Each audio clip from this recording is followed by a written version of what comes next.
In an election packed with familiar names and families, none is more famous or infamous than this man's.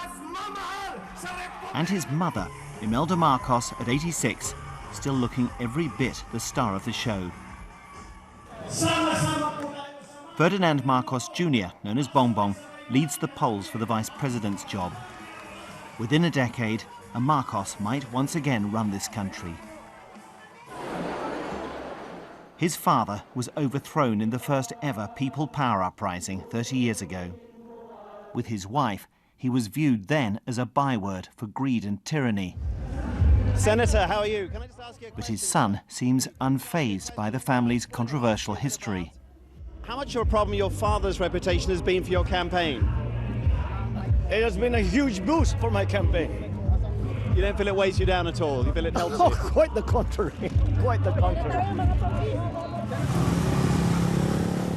Up in his father's home province in the north, 3 generations of Marcoses still dominate electoral politics.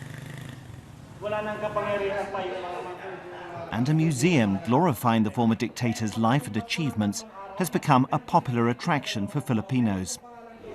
It is remarkable that despite all the publicity about human rights abuses, about corruption, not to mention Imelda's shoes and jewellery, that there is today so much fascination, even admiration for the Marcoses. But then remember, more than half of those eligible to vote in this election weren't even born when President Marcos was overthrown. The Marcoses are seen as local champions here.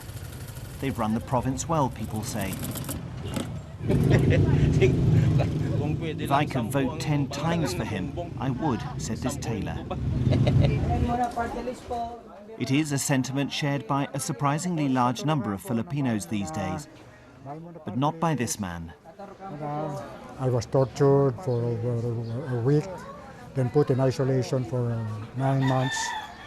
It was an experience that had distilled me rather than destroying.